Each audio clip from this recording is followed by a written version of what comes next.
देश विकास गर्न नसक्ने प्रधानमन्त्री प्रचण्डलाई राजीनामा दिन सुझाव। महाकाली कोरिडोर विकासको मेरुदण्ड प्रमुख सचेतक रमेश लेखकको भनाई।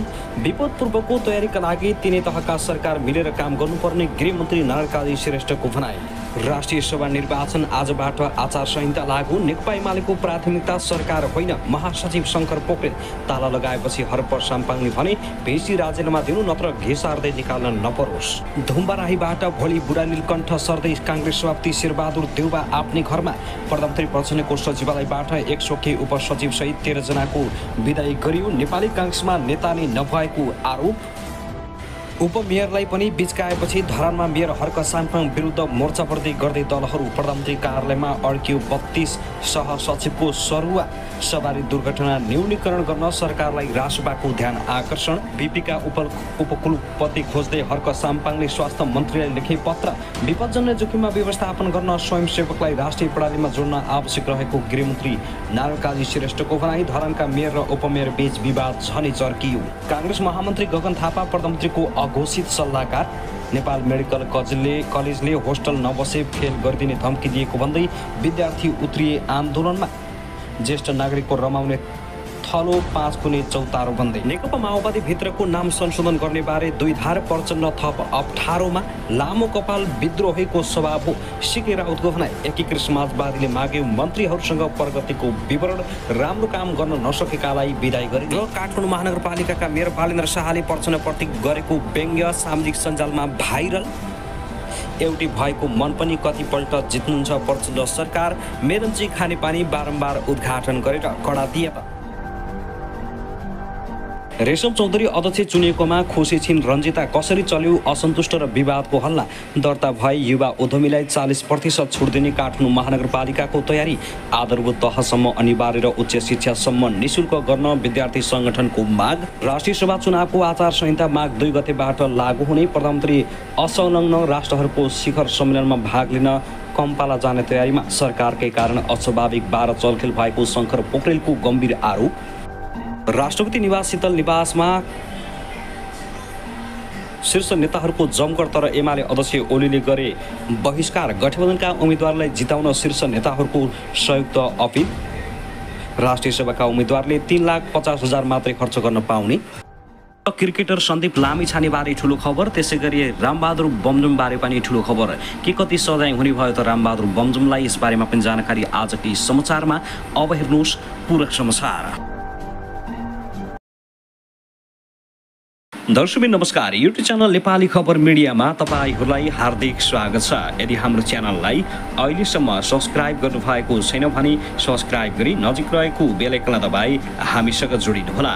दर्शक सदा झै आज पनि हामी तपाईहरुमाझ देशभरका विभिन्न समाचारका साथ उपस्थित भइसकेका छौँ। यो भिडियोलाई अन्तिमसम्म हेर्नुहोला। साथै कहाँ हेर्दै हुनुहुन्छ, के भन्न चाहनुहुन्छ, तपाईँको मनमा लागेका प्रतिक्रिया कमेन्ट बक्समा छोड्न नभुल्नुहोला। दर्शक के तपाईँ हाम्रो च्यानलमा नियमित श्रोता हुनुहुन्छ? यदि नियमित हुनुहुन्छ भने तल कमेन्ट बक्समा नियमित अथवा रेगुलर लेख्नुहोस्। नयाँ हुनुहुन्छ भने सब्स्क्राइब गर्न नभुल्नुहोस् ताकि नयाँ समाचारका साथ हामी तपाईहरुमाझ दैनिक रूपमा उपस्थित भइराख्नेछौँ। हाम्रा समाचार अपडेटहरू तपाईहरूलाई के कस्तो लागिरहेका छन्, जस्तो लाग्छन् त्यस्तै प्रतिक्रिया छोड्न नभुल्नुहोला। सबै समाचारहरू उत्तिकै महत्त्वपूर्ण भएकाले भिडियोलाई अन्तिमसम्म हेर्न भने नभुल्नुहोस्। दर्शक महानुभाव आउनुहोस् अब पहिलो तथा विशेष खबरतर्फ लागौँ। उपप्रधान तथा गृहमन्त्री नारायण काजी श्रेष्ठले मन्त्री श्रेष्ठले विपदपूर्ण तयारीका लागि सङ्घ प्रदेश र स्थानीय सरकार मिलेर काम गर्नुपर्ने धारणा राखेका छन्। भूकम्प दिवसको अवसरमा काठमाडौँ महानगरपालिकाले मङ्गलबार आयोजना गरेको कार्यक्रममा बोल्दै उनले कुनै एक तहको सरकारको असहयोग हुँदा पनि पूर्व तयारीका लागि काम गर्न नसकिने बताएका छन्। उनले विपद व्यवस्थापन स्वयंसेवकलाई राष्ट्रिय प्रणालीमा आबद्ध गर्ने प्रक्रिया सुरु भएको बताए। उनले सरकारले उनीहरूलाई राष्ट्रिय प्रणालीमा आबद्ध काम सुरु गरिसकेको दावी गरेका छन्। विपद व्यवस्थापनमा स्वयंसेवकको पनि भूमिका हुन्छ। स्वयंसेवकलाई राष्ट्रिय प्रणालीमा आबद्ध गर्ने प्रक्रिया सुरु भएको छ। मन्त्री श्रेष्ठले काठमाडौँ उपत्यकाका विद्यालय, सरकारी भवन र अस्पताल गरी 53 भवन र 4वटा सडक भूकम्पीय जोखिमका हिसाबले संवेदनशील रहेको पनि जानकारी दिएका छन्।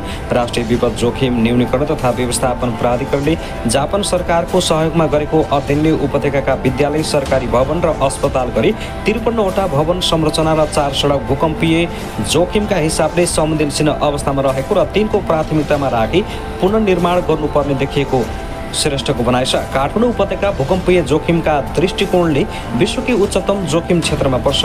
त्यसमध्ये सबैभन्दा बढी जनसङ्ख्याको जनघनत्व र संरचना काठमाडौँ महानगरपालिकामा छ। 1990 र 2072 सालको भूकम्पबाट यही ठाउँमा ठूलो मात्रामा क्षति भयो। त्यसकारण हामीले संयुक्त रूपमा काम गर्नुपर्छ, श्रेष्ठले भनेका छन्। त्यसैगरी आउनुहोस् अब अर्को खबरतर्फ लागौँ। राष्ट्रिय सभा सदस्य निर्वाचनका लागि निर्वाचन आचार संहिता आजबाट लागू भएको छ। माघ 11 गते हुने निर्वाचनका लागि निर्वाचन आयोगले मंगलबारदेखि आचार संहिता लागू गरेको हो। निर्वाचन आयोग ऐन 2073 को दफा 22 तथा निर्वाचन आचार संहिता 2079 को दफा 1 को उपदफा 2 अनुसार निर्वाचन आयोगले आज मंगलबारदेखि माघ 12 गतेसम्म आचार संहिता लागू हुन लागेको जनाएको छ। आयोगका अनुसार आचार संहिताको दफा 1 अनुसार सबै व्यक्ति, निकाय तथा अधिकारलाई लागू हुनेछ।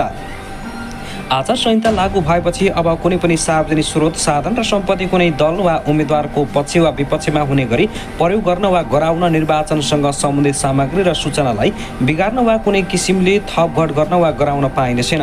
कुनै सभा, सरकारी र अर्ध सरकारी निकाय वा सार्वजनिक संस्था वा विश्वविद्यालय वा विद्यालय वा महाविद्यालयको क्षेत्र प्रयोग गरी निर्वाचन सम्बन्धी भेला वा प्रचार प्रसार गर्न वा गराउन नहुने, राजनीतिक दल वा उम्मेद्वारको निर्वाचन चिन्ह अंकित सामग्री उत्पादन गर्न, प्रयोग गर्न, बिक्री वितरण गर्न वा प्रदर्शन गर्न वा गराउन नहुने निर्वाचन आयोगले जनाएको छ। दर्शक महानुभाव, त्यसगरी आउनुहोस् अब अर्को खबरतर्फ लागौँ। रुस युक्रेन युद्धमा ज्यान गुमाउने नेपालीको संख्या 12 जना पुगेको छ। रुस युक्रेन युद्धमा परि थप 1 जना नेपालीको ज्यान गएसँगै ज्यान गुमाउने नेपालीको संख्या 12 जना पुगेको हो। थप लग्नुको दुधपोखरी गाउँपालिका 1 का 30 वर्षीय साजन गुरुङको मृत्यु भएको छ। माओवादी केन्द्रको भातृ संगठन वाइसेलका केन्द्रीय सचिव सुनिल सुनारले परिवारको कमजोर आर्थिक अवस्थाका कारण विदेश जान लागेको जानकारी गराएको। उनी रुस सेनामा भर्ती भएको र पुस 14 गते मृत्यु भएको खबर मंगलबार आएको जानकारी दिए। साजनका पिता श्रीमान गुरुङका अनुसार छोरा साजन वैदेशिक रोजगारीका लागि खाडी जाने भन्दै गत भदौ पहिलो हप्ता उडेका थिए, तर साजन रुसी सेनामा भर्ती भएको जानकारी परिवारले असोज मात्रै थाहा पाएको थियो। गत पुस 26 गते मात्रै रुसी सेनामा भर्ती भएका प्युठान नगरपालिका 4 काठेबरका सोनु सुनारको पनि मृत्यु भएको रुसबाट उनका साथीले जानकारी दिएका थिए। मृतक सुनारका छिमेकी खगेश्वर थापाले दिएको जानकारी अनुसार उनीसँगै रहेका उनका साथी पनि घाइते छन्। निजले नै उनको मृत्युको खबर दिएका हुन्। त्यसैगरी पुस 4 गते परराष्ट्र मन्त्रालयले रुसी सेनामा भर्ती भएका कुन्दन सिंह नागलको मृत्यु भएको जानकारी दिएको थियो। साथै युक्रेनमा 4 नेपालीलाई बन्दी बनाइएको पनि मन्त्रालयले पुष्टि गरेको छ। दर्शक महानुभाव, त्यसरी प्रधानमन्त्री पुष्पकमल दाहालले नेपालको संविधानले पहिचान र अधिकारका क्षेत्रमा धेरै अधिकारहरू हस्तगत गरेकाले प्राप्त अधिकारको रक्षा गर्दै थप अधिकारका निम्ति रचनात्मक भूमिका खेल्न आग्रह गरेका छन्।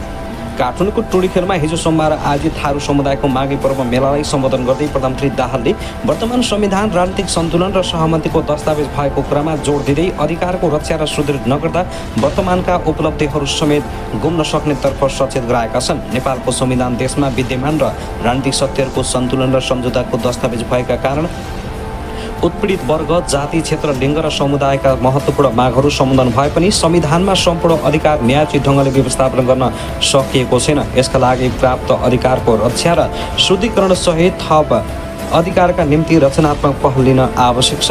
प्रधानमन्त्री दाहालले नेपालका भूमिपुत्र थारू समुदायको आफ्नो मौलिक भाषा, संस्कृति, रहनसहन, रीतिरिवाज, लिपि तथा इतिहास रहेको बताउँदै त्यो पहिचानले नेपालका अन्य जाति जनजातिहरूलाई पनि श्रम, संस्कृति र राष्ट्र निर्माणको पक्षमा सकारात्मक प्रेरणा र ऊर्जा प्रदान गर्दै आएको धारणा राखेका छन्। नेपालको राजनीतिक आन्दोलनमा थारू समुदायको पनि महत्त्वपूर्ण योगदान रहँदै आएको प्रधानमन्त्री दाहालको भनाइ छ। देशमा प्रजातन्त्रको स्थापना निरङ्कुश एकदलीय पञ्चायती व्यवस्थाको अन्त्यका निम्ति मात्रै होइन, निरङ्कुश एवं सामन्ती राजतन्त्रको अन्त्य र सङ्घीय लोकतान्त्रिक गणतन्त्र प्राप्तिको आन्दोलनमा तपाईँहरूको ठूलो सङ्घर्ष र बलिदान छ। सामन्ती राजतन्त्रको अन्त्य र गणतन्त्रको स्थापनापछि पनि आफ्नो पहिचान र अधिकारका निम्ति तपाईँहरूले गर्नुभएको आन्दोलनले 2072 सालमा जारी नयाँ संविधानलाई प्रगतिशील चरित्रको बनाउन बल पुगेको प्रधानमन्त्री दाहालले स्पष्ट पारेका छन्। दर्शक महानुभाव, त्यसैले धरान उपमहानगरपालिकाका मेयर हर्क साम्पाङले बीपी कोइराला स्वास्थ्य विज्ञान प्रतिष्ठानका कायम मुकायम उपकुलपति प्राडा प्रहलाद कार्कीको कार्यकक्षमा ताला लगाएका छन्। बीपी प्रतिष्ठानमा देखिएको समस्या र शिक्षक कर्मचारी र चिकित्सकका माग सम्बोधन गर्न नसकेको भन्दै उनले प्रतिष्ठानमा गएर ताला लगाएका हुन्। ताला लगाएपछि मेयर साम्पाङले कार्कीले राजीनामा नदिए घी सारेर निकाल्ने चेतावनी दिएका छन्। बीपी अस्पतालको भिसी नलुकी ढिलो नगरी बाहिर निस्केर निकास दिनु कि राजीनामा दिनु, नत्र खोजेर घी सार्दै निकाल्न नपरोस्, नाम नबिर्सनु है, उनले ट्विटरमा लेखेका छन्। प्रतिष्ठानमा कार्यरत चिकित्सक र कर्मचारी तहगत बढुवा नभएको भन्दै आन्दोलनमा छन्। उनीहरूको आन्दोलनका कारण सेवा प्रभावित भएको छ। बीपी प्रतिष्ठानको उपकुलपतिको कार्यकक्षमा लगाएको ताला अरूले खोल्ने आँट नगर्न चेतावनी दिँदै उनले आवश्यक परेका बेला म आफै आएर खोल्ने उल्लेख गरेका छन्। मेयर साम्पाङले बीपी प्रतिष्ठानलाई धराशयी बनाउने कुनै पनि पदाधिकारीलाई नछान्ने भन्दै तालाबन्दी गरेको कर्मचारीले बताए। दर्शक महानुभाव, त्यसगरी 45 वर्षीय महिलालाई जबरजस्ती गर्ने गरेको अभियोगमा कटाहारी नगरपालिका 8 बेलटार मरुवा बस्ने 50 वर्षीय टङ्कबहादुर कार्कीलाई सोमबार दिउँसो प्रहरीले पक्राउ गरेको छ। कार्कीले त्यही महिलालाई घर नजिकै पाखा बारीमा जबरजस्ती गर्ने गरेको भन्ने उजुरीको आधारमा इलाका प्रहरी कार्यालय कटाहारीबाट खटिएको प्रहरीले उनलाई पक्राउ गरेको हो। यस सम्बन्धमा प्रहरीले थप अनुसन्धान गरिरहेको छ। दर्शक महानुभाव, त्यसगरी आउनुहोस् अब अर्को खबरतर्फ लागेको। काठमाडौँ महानगरपालिकाका प्रमुख बालेन्द्र शाहले दिगो रूपले मेलम्चीको खानेपानी ल्याउन स्थानीयसँग सहकार्य गर्न केन्द्र सरकारलाई आग्रह गरेका छन्। सोमबार उनले सामाजिक सञ्जालबाट केन्द्र सरकारको एकलौटी निर्णय र कामका कारण हालसम्म मेलम्ची खानेपानी दीर्घकालीन रूपमा ल्याउन नसकेको उनको टिप्पणी छ। उनले भनेका छन्, हामी आलोचना मात्र गर्न चाहन्नौँ, यति चाहन्छौँ 12 महिना 24 घण्टा पानी आओस्, हरेकपल्ट भन्ने गरेका छौँ। हामी केन्द्र सरकारसँग सहकार्य गर्न चाहन्छौँ, यो मौका दिनुहुनेछ भन्ने आशा लिएका छौँ। सहकार्यबाट दिगो परिणाम ल्याएर भन्न पाइयोस् हाम्रो मन साँच्चै नै जित्नु भयो भनेर मेलम्ची खानेपानीमा पटक पटक उद्घाटन गरिएपछि यसको चौतर्फी आलोचना भइरहेको छ। आज पनि प्रधानमन्त्री पुष्पकमल दाहाल प्रचण्डले उपत्यकामा पुनः पानी वितरणको लागि उद्घाटन गरेपछि पानी वितरण गरिएको हो। त्यसैगरी आउनुहोस् अब अर्को खबरतर्फ लागौँ। प्रधानमन्त्री पुष्पकमल दाहाल प्रचण्डले मेलम्चीको खानेपानी 12 महिना ल्याउन सम्बन्धित निकायलाई निर्देशन दिएका छन्। आज सोमबार मेलम्चीको खानेपानी पुनः वितरण शुभारम्भ कार्यक्रम गर्दै उनले वितरणको काम दिगो रूपमा हुने बताएका छन्। उनले बाढीको क्षति मर्मतपछि पुनः पानी ल्याउन सफल हुँदा आफूलाई गर्व र हर्ष महसुस भएको समेत उनको भनाइ छ। यो अथक प्रयासले 28 दिनको समय तोकेर कार्ययोजनासहित निर्देशन दिएको थिए, तर अघि नै पानी ल्याएर शुभारम्भ भएकोमा धन्यवाद छ। उनले भने अब वितरणको काम दिगो हुनेछ। 12 महिना ल्याउन यहाँबाट सम्बन्धित निकायलाई निर्देशन बनिदिन्छु।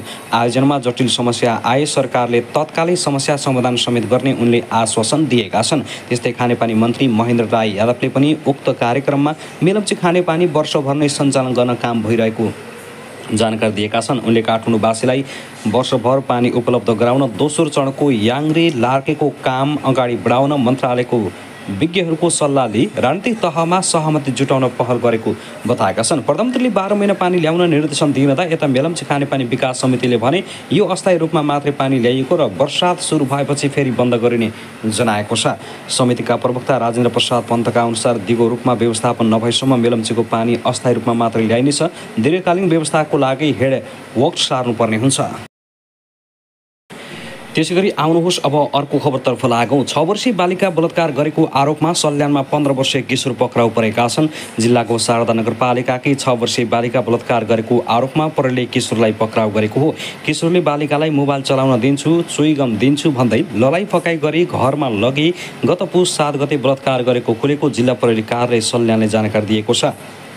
पीडित बालिकाका आफन्तले जाहेरी दिएपछि किशोरलाई घरबाटै पक्राउ गरिएको जिल्ला प्रहरी कार्यालय सल्यानका सूचना अधिकारी भवानी प्रसाद धमलाले जानकारी दिए। पक्राउमा परेका किशोरलाई अहिले जिल्ला प्रहरी कार्यालयको बाल निगरानी कक्षमा राखिएको उनको भनाइ छ। आइतबार नै जिल्ला अदालत सल्यानबाट 5 दिनको म्याद थप गरेर घटनाको थप अनुसन्धान गरिरहेको प्रहरीले जनाएको छ। पछिल्लो समयमा सल्यानमा आफन्तबाटै बलात्कार हुनेको सङ्ख्या बढ्दै गएको र चालु आर्थिक वर्षको 5 महिनाको अवधिमै 14 जना बलात्कृत र 2 जना माथि बलात्कार प्रयास भएको डीएसपी कार्कीले बताए।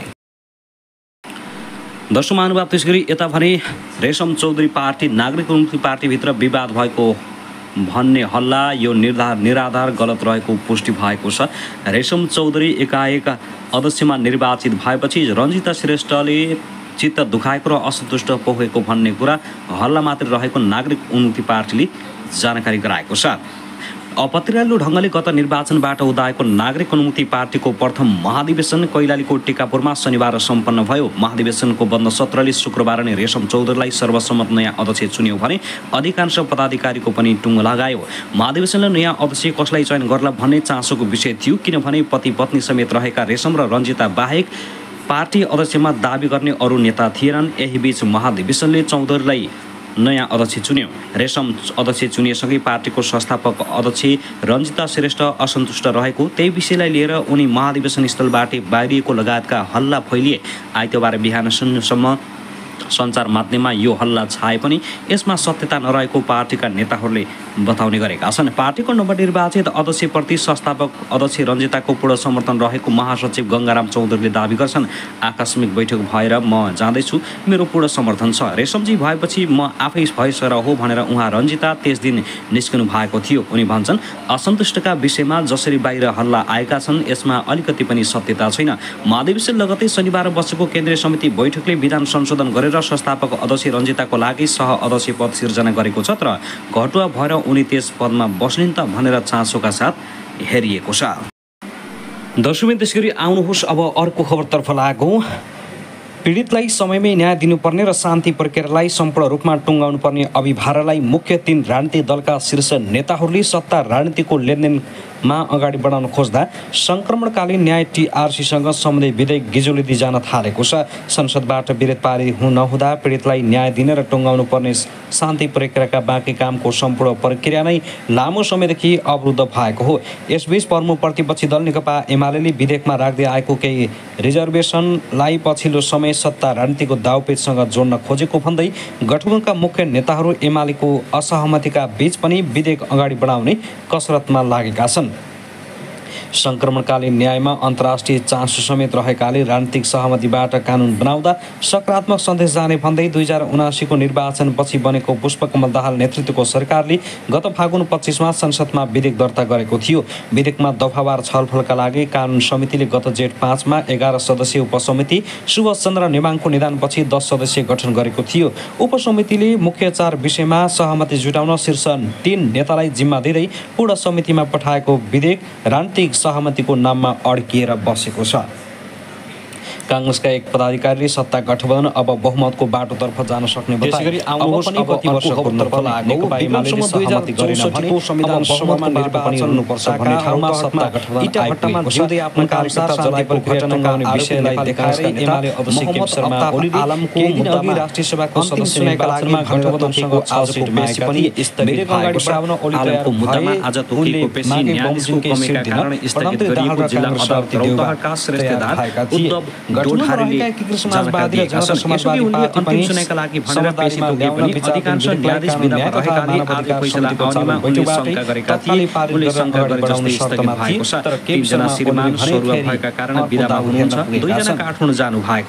यसैले न्यायाधीशकै अभावका कारण आज अन्तिम फैसला आउन सकेन।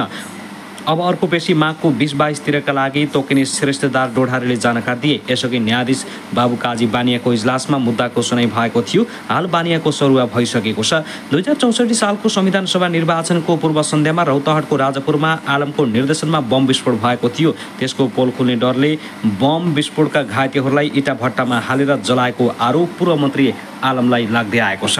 त्यसैगरी आउनुहोस् अब अर्को खबरतर्फ लागौँ। धरान उपमहानगरपालिकाका प्रमुख मेयर हर्क साम्पाङले पार्किङ शुल्क उठाएकोमा विरोध गरिरहेको रवि लामिछाने नेतृत्वको दल राष्ट्रिय स्वतन्त्र पार्टी रासपाको कटाक्ष गरेका छन्। उनले आइतबार सामाजिक सञ्जाल मार्फत कटाक्ष गर्दै रासपा विकास विरोधी पार्टी रहेको टिप्पणी गरेका हुन्। मेयर साम्पाङले रासपाले खाली सत्ताकै लागि मात्र राजनीति गरिरहेको आरोप लगाएका छन्।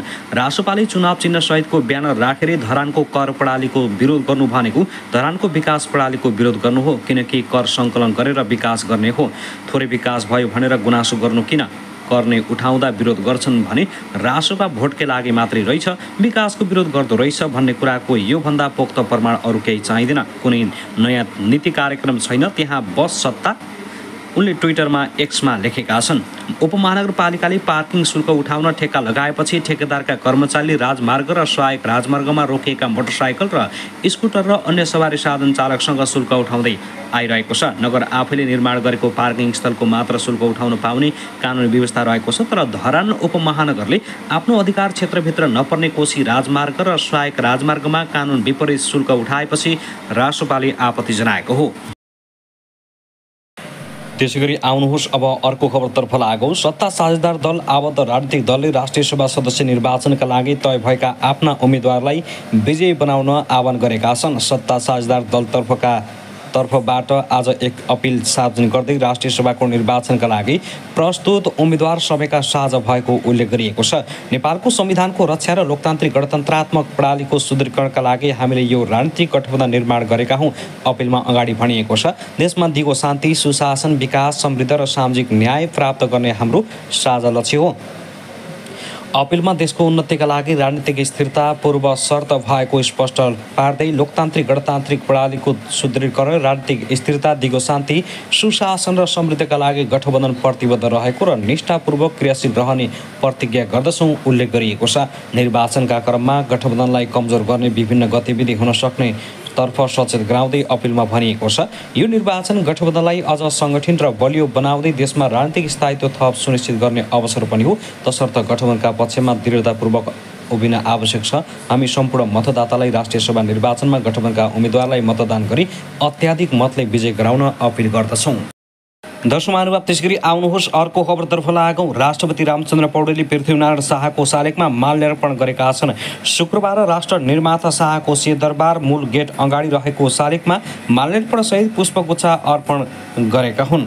नेपाल एकीकरण अभियानका नेतृत्वकर्ता पृथ्वीनारायण शाहको 302औं जन्म जयन्ती तथा राष्ट्रिय एकता दिवसको सन्दर्भमा सिंहदरबार पश्चिम गेट पुगेर उनले पृथ्वीनारायण शाहको शालिगमा माल्यार्पण गरेका हुन्। पृथ्वी जयन्तीका अवसरमा राजनीतिक दलहरूले विभिन्न कार्यक्रमको आयोजना गरेका छन्। यस दिनको अवसरमा सरकारले सार्वजनिक समय बिदा दिएको छ।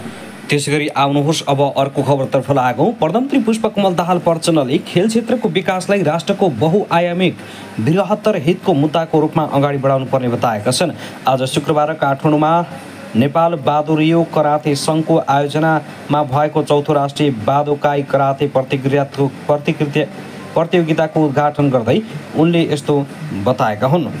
उनले खेल क्षेत्रको विकास केवल युवाहरूको मात्रै मुद्दा मात्र नभई राष्ट्रको बहुआयामिक बृहत्तर हितको मुद्दाको रूपमा हेर्न र बुझ्न सक्नुपर्ने बताए। उनले विश्व राजनीतिक, अर्थतन्त्र, पर्यटनको विकास र अन्तर्राष्ट्रिय सम्बन्धका दृष्टिले समेत खेलकुद क्षेत्र र खेलाडीहरूले राष्ट्रिय पुलको काम गर्न सक्ने बताएका छन्। उनले नेपाल जस्तो विकासोन्मुख देशका लागि खेलकुद अर्थतन्त्रको महत्त्वपूर्ण र अन्तर्राष्ट्रिय कूटनीतिमा महत्त्वपूर्ण साबित हुने बताए। उनले खेल क्षेत्र शारीरिक र मानसिक क्रियाकलापमा मात्रै सीमित नरहेको भन्दै आजको संसारमा खेलकुदको महत्त्व बहुआयामिक रहेको जिकिर गरेका छन्। प्रधानमन्त्री दाहालले मूलपानी मैदान तल्लो मोरङको बैद्यनाथपुरमा निर्माणाधीन गिरिजाप्रसाद कोइराला क्रिकेट रङ्गशाला र चितवनको भरतपुरमा रहेको गौतम बुद्ध अन्तर्राष्ट्रिय रङ्गशालालाई राष्ट्रिय गौरवको आयोजनाका रूपमा समावेश गरिसकेकाले अब द्रुत गतिमा काम अगाडि बढाइने जानकारी गराएका छन्। नेपाल अपार सम्भावना भएको देश हो। देशको विकास र प्रगतिका निम्ति हामीसँग प्रशस्त सम्भावनाहरू छन्। तीमध्ये पनि राम्रो सम्भावना बोकेको क्षेत्र भनेको खेलकुद क्षेत्र नै हो। खेल आजको दुनियाँमा बहुआयामिक सम्भावना भएको क्षेत्र हो। पछिल्लो दशक खेलको क्षेत्रमा नेपालले गरेको प्रगतिले यो यथार्थलाई पुष्टि गरेको छ।